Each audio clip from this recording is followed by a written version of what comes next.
1 മുതൽ തുടർച്ചയായ കുറേ ഒറ്റസംഖ്യകളുടെ ശരാശരി 130. അവയിലെ ഏറ്റവും വലിയ ഒറ്റസംഖ്യ ഏത്? 1 മുതൽക്ക് കോൺസിക്യൂട്ടീവ് ആയിട്ടുള്ള കുറേ ഓഡ് നമ്പേഴ്സ് ആണ്. അതിൻ്റെ ആവറേജ് 130. അതിലത്തെ നമ്മൾ ലാർജസ്റ്റ് നമ്പർ കാണണം. അപ്പോൾ ഈ ഒറ്റസംഖ്യകൾ 1, 3, 5, 7 അങ്ങനെ എഴുതാം. എത്ര പറഞ്ഞില്ല, കുറേ ഒറ്റസംഖ്യകളാണ്. അപ്പോൾ നമുക്ക് 1, 3, 5, 7 അങ്ങനെ അവസാനം എക്സ് എന്ന് എടുക്കുക. എക്സ് വരെയുള്ള ഒറ്റസംഖ്യകളാണ്. ഇനി നമ്മൾ ഒറ്റസംഖ്യകളുടെ ആയിക്കോട്ടെ, ഒറ്റസംഖ്യകൾ, ഇരട്ടസംഖ്യകൾ, എണ്ണസംഖ്യകൾ, ഗുണിതങ്ങൾ, സമാന്തര ശ്രേണി, ഇതിൻ്റെയൊക്കെ ശരാശരി കാണാൻ ആദ്യത്തെയും അവസാനത്തെയും കൂടി കൂട്ടി പകുതിയെടുത്താൽ മതി. ഒറ്റസംഖ്യകളായാലും ഇരട്ടസംഖ്യകളായാലും എണ്ണസംഖ്യകളായാലും ഗുണിതങ്ങളായാലും സമാന്തര ശ്രേണിയായാലും നമ്മൾ ശരാശരി കാണാൻ എന്ത് ചെയ്യുക? ആദ്യത്തെയും അവസാനത്തെയും കൂട്ടി പകുതി എടുക്കുക. അപ്പോൾ 1 + x/2 ഇതാണ് ശരാശരി. ശരാശരി നമുക്ക് തന്നിട്ട് എത്രയാണ്? 130.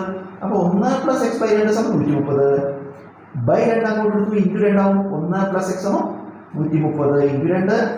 1 + x ഇത് കുടിക്കുമ്പോൾ 260. എക്സ് കാണാൻ 1 അങ്ങോട്ട് എടുക്കണം. 260 - 1 259 എക്സ്. അതായത് ഇതിൽ ഏറ്റവും അവസാനത്തെ സംഖ്യയാണ് എക്സ്. ചോദ്യം എന്താ? ഏറ്റവും വലിയ ഒറ്റ സംഖ്യയാണ്. അപ്പോൾ ഉത്തരം എത്രയാണ്? 259.